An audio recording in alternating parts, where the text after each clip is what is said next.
Hi everyone, this is Shiv Vishwakarma. स्वागत करता हूं आप सबका अपने चैनल करियर ड्राइव पे। तो दोस्तों, आज के वीडियो में एक और बेहतरीन जॉब अपडेट के बारे में लेके आ चुका हूं, जो कि बैंकिंग सेक्टर में आईडीबीआई बैंक की तरफ से एग्जीक्यूटिव और साथ ही साथ असिस्टेंट मैनेजर ग्रेड ए की वैकेंसी आ चुकी है।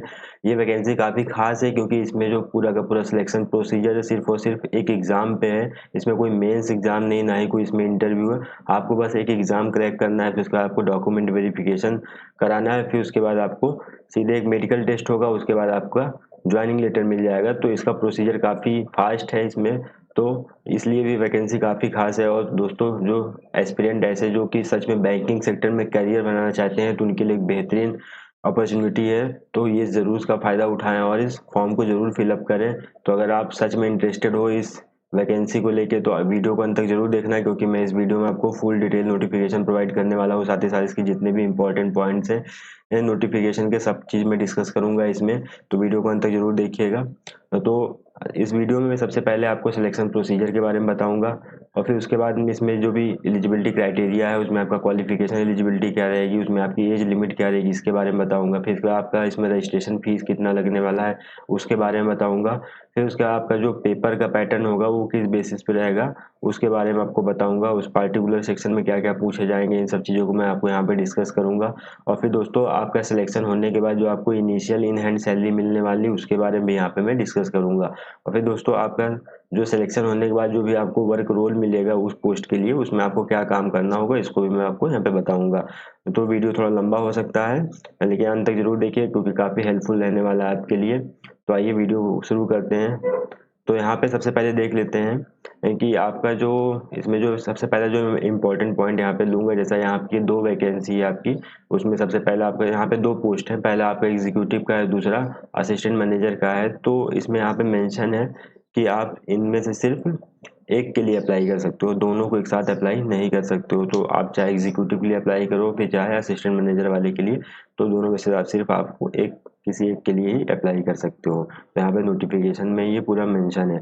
फिर दोस्तों, यहाँ पे आप देख लेते हैं कि जो वैकेंसीज में जो भी वैकेंसी का जो डिस्ट्रीब्यूशन है कैटेगरी वाइज, वो कैसा है। तो यहाँ पे जो एग्जीक्यूटिव पोस्ट है वो बेसिकली कॉन्ट्रैक्ट बेसिस पे है, और यहाँ पे जो टोटल नंबर आपकी वैकेंसी है 1044 है, 1044 है। और यहाँ पे आपको देख सकते हैं कि आपका कैटेगरी वाइज यहाँ पे वैकेंसी का डिस्ट्रीब्यूशन भी आपको यहाँ पे दिया हुआ है। और साथ ही साथ जो असिस्टेंट मैनेजर वाला जो पोस्ट है, उसकी जो नंबर ऑफ वैकेंसीज है वो 500 है, उसका भी यहाँ पे आपको कैटेगरी वाइज डिस्ट्रीब्यूशन देखने को मिल जाएगा।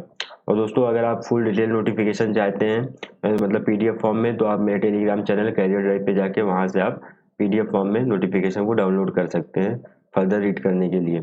अब फिर दोस्तों, यहाँ पे देख लेते हैं इसके आगे आपका क्या क्या प्रोसीजर है। तो इसमें आपके कुछ इंपॉर्टेंट टाइमलाइंस हैं जो कि नोटिफिकेशन में मेंशन है। इसमें आपका सबसे पहले जो आपका ऑनलाइन रजिस्ट्रेशन है, ये आपका पूरी तरह से ऑनलाइन मोड में रहेगा। ठीक है, आपको इसको ऑनलाइन ही अप्लाई करना है, ऑफलाइन में नहीं अप्लाई करना है। और आपका जो इसका जो लिंक है वो 3 जून को एक्टिवेट होगा। तो बेसिकली जैसे ही एक्टिवेट होगा, तो उसका जो कैसे फॉर्म को फिलअप करना है, उस पूरे प्रोसीजर को मैं आपको अच्छे से डिटेल में समझाऊंगा। तो उसके लिए मैं नेक्स्ट वीडियो आपको प्रोवाइड कर दूंगा कि फॉर्म को कैसे फिलअप करना है। अभी यहाँ पे इसके जो भी इंपॉर्टेंट पॉइंट्स है उसको डिस्कस करेंगे इस वीडियो में। फिर दोस्तों, यहाँ पे आपका जो पेमेंट है फीस का, वो भी आपका लास्ट डेट, यहाँ पे लास्ट डेट जो आपका वो 17 जून है। फॉर्म आपका अप्लाई होना शुरू होगा 3 जून को, और लास्ट डेट आपका 17 जून है। पेमेंट जो है एप्लीकेशन फीस का, वो भी 17 जून है। फिर दोस्तों, यहाँ पे आपका ऑनलाइन टेस्ट जो होने वाला है, उसका भी डेट यहाँ पे मेंशन हो गया है। तो यहाँ पे जो आपका एग्जीक्यूटिव पोस्ट के लिए जो आपका एग्जाम डेट है वो 9 जुलाई का है, और जो आपका असिस्टेंट मैनेजर वाला जो पोस्ट है उसके लिए 23 जुलाई को आपको ऑनलाइन एग्जाम यहाँ पे डेट यहाँ पे मेंशन हो गया है। तो फिर दोस्तों, अब यहाँ पे एलिजिबिलिटी क्राइटेरिया देख लेते हैं। तो जैसा कि एलिजिबिलिटी क्राइटेरिया में अगर हम पहले यहाँ पे एज लिमिट की बात करें, तो दोनों पोस्ट के लिए अलग अलग एज लिमिट है। आपका जो एग्जीक्यूटिव पोस्ट है, तो उसके लिए जो मिनिमम एज है वो 20 साल मांगी गई है, जो मैक्सिमम है 25 साल है। और जो आपका जो असिस्टेंट मैनेजर वाला जो पोस्ट है, उसके लिए आपकी मिनिमम 21 साल है और मैक्सिमम 28 साल है।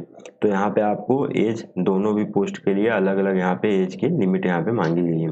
अब दोस्तों, फिर यहाँ पे सबसे इम्पोर्टेंट एजुकेशन क्वालिफिकेशन, तो मैं आपको बता दूं, ये एनी ग्रेजुएट के लिए है। अगर आपने ग्रेजुएशन कंप्लीट कर लिया, आप किसी भी डिसिप्लिन से किसी भी स्ट्रीम से ग्रेजुएट हो, तो ये वैकेंसी आपके लिए है। आप एज अ फ्रेशर हो, आपके पास कोई वर्क एक्सपीरियंस नहीं है, तब भी आप इसके लिए अप्लाई कर सकते हो।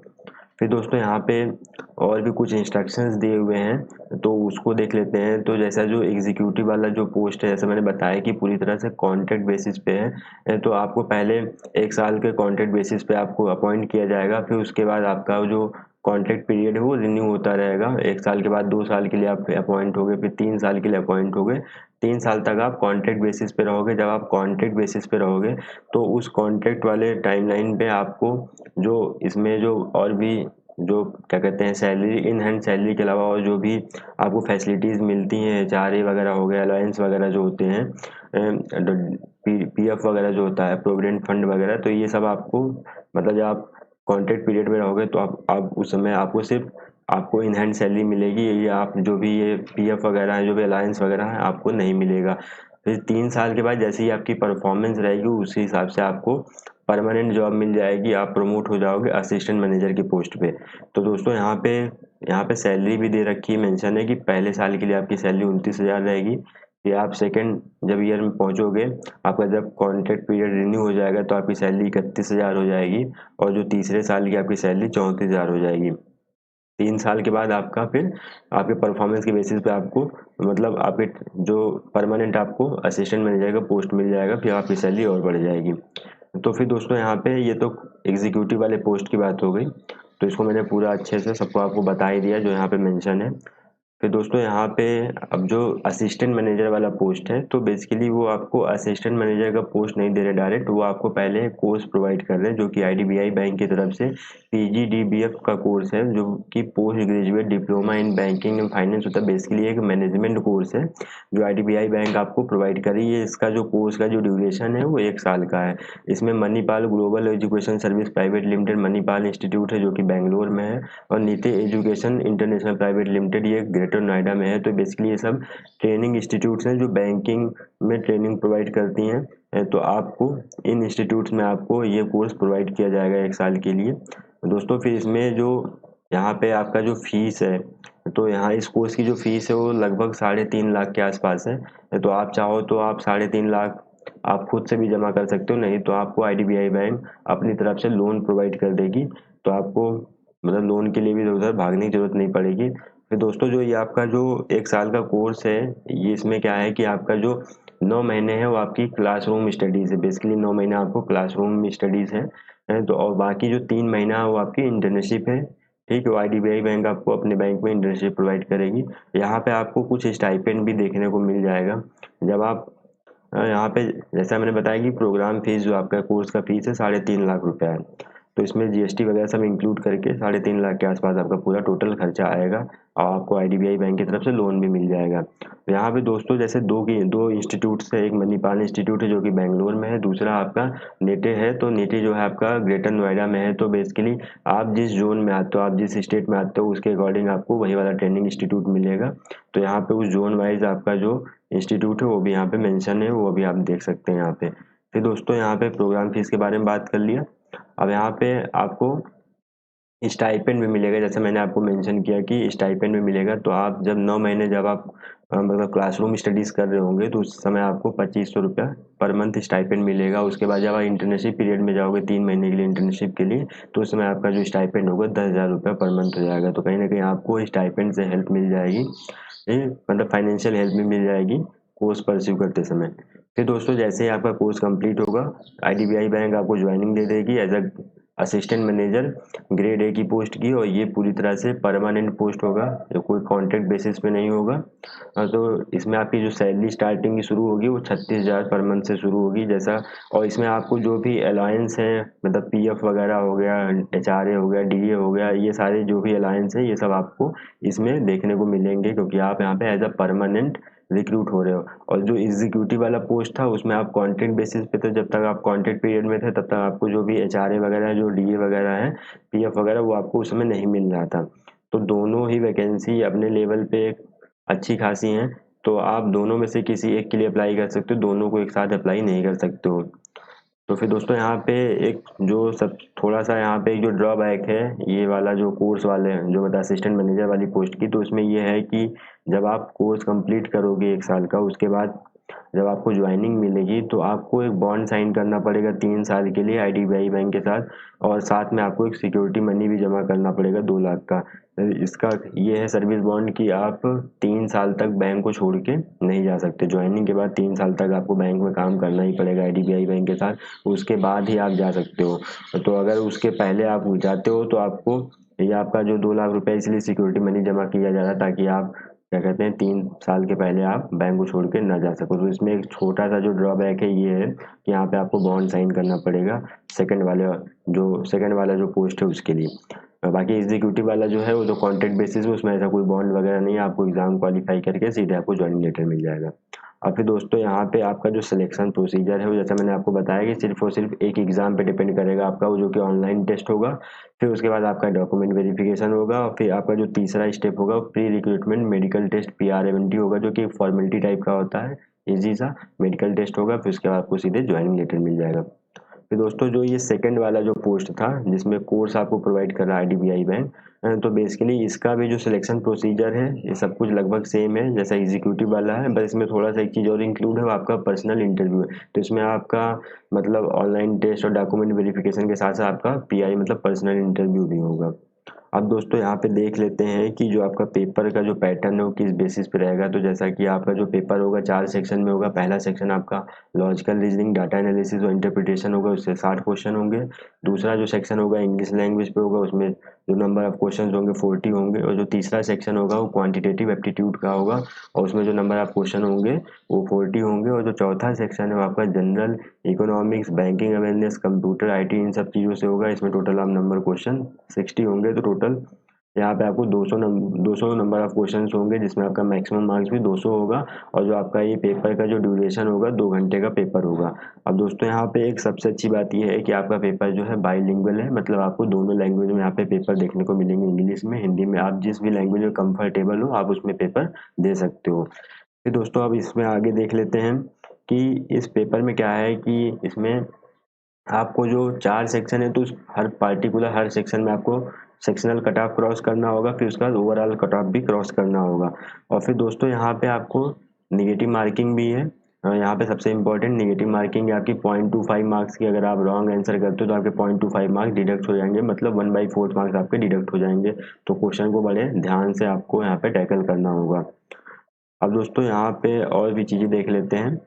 तो जैसा कि यहाँ पे अगर नेशनलिटी सिटीजनशिप की बात करें तो बेसिकली अगर आप इंडिया की आपकी सिटीजनशिप है तभी आप इसको अप्लाई कर सकते हो।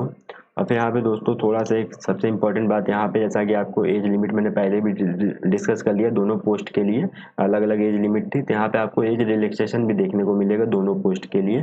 तो अगर आप SC ST में आते हो तो आपको 5 साल का रिलैक्सेशन मिलेगा, आयु में छूट मिलेगी। अगर आप OBC में आते हो तो 3 साल की मिलेगी। अगर आप PWD में आते हो मतलब पर्सन विद डिसेबिलिटी में आते हो, डिसेबिलिटी वाले कोटे में आते हो, तो आपको 10 साल का यहाँ पे एज रिलैक्सेशन देखने को मिलेगा।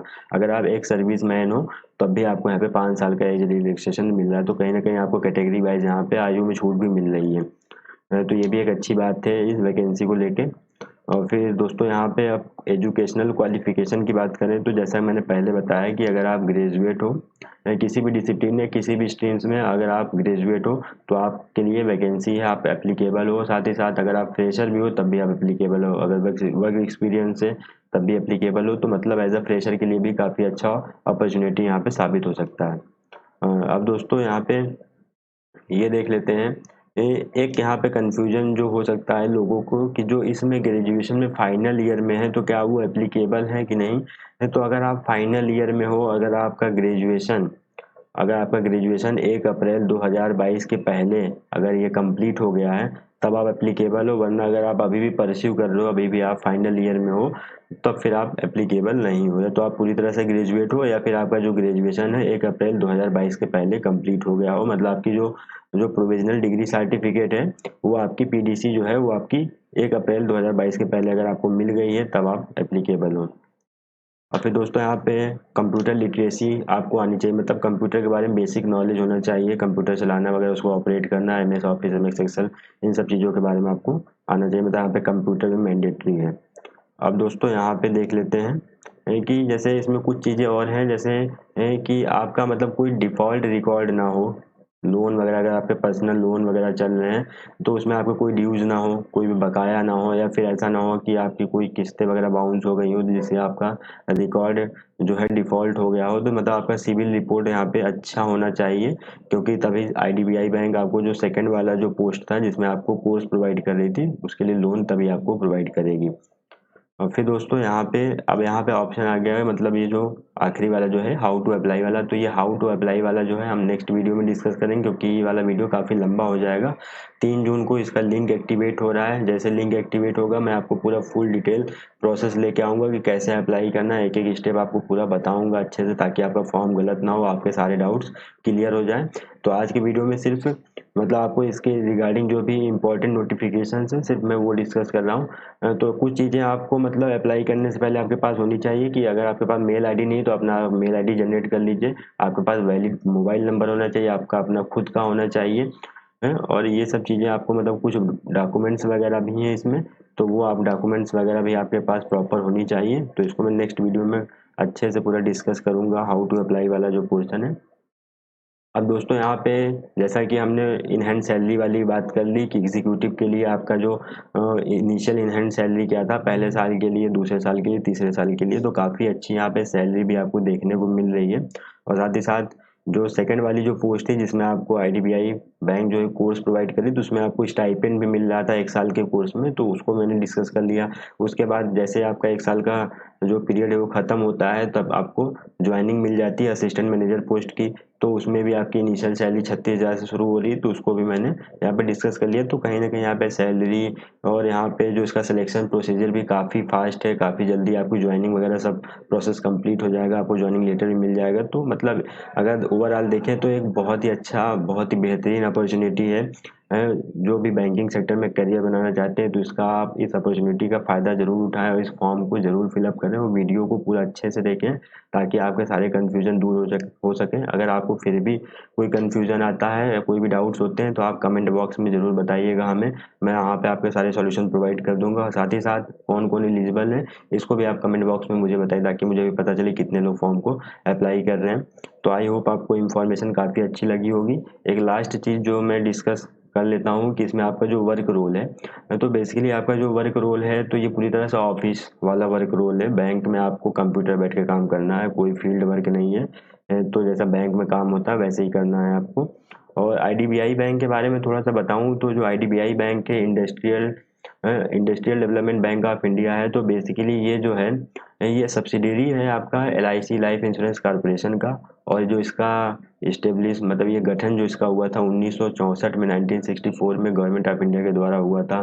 तो काफ़ी पुराना बैंक भी हो, काफ़ी अच्छे बैंक का रिकॉर्ड भी हो, काफ़ी नाम भी है इस बैंक का। तो इसको आप ज़रूर अप्लाई करिएगा। अगर आपको इन्फॉर्मेशन अच्छी लगी हो तो वीडियो को और भी लोगों में शेयर करिए, ताकि उनके भी डाउट्स क्लियर हो सके। और लाइक करना मत भूलिएगा और साथ में सब्सक्राइब करना मत भूलिएगा, ताकि आपसे कोई भी इंपॉर्टेंट अपडेट्स मिस ना हो। तब तक से मिलता हूँ आपसे नेक्स्ट वीडियो में, हाउ टू अप्लाई वाले पोर्शन को लेके आता हूँ। तब तक के लिए जय हिंद, जय भारत।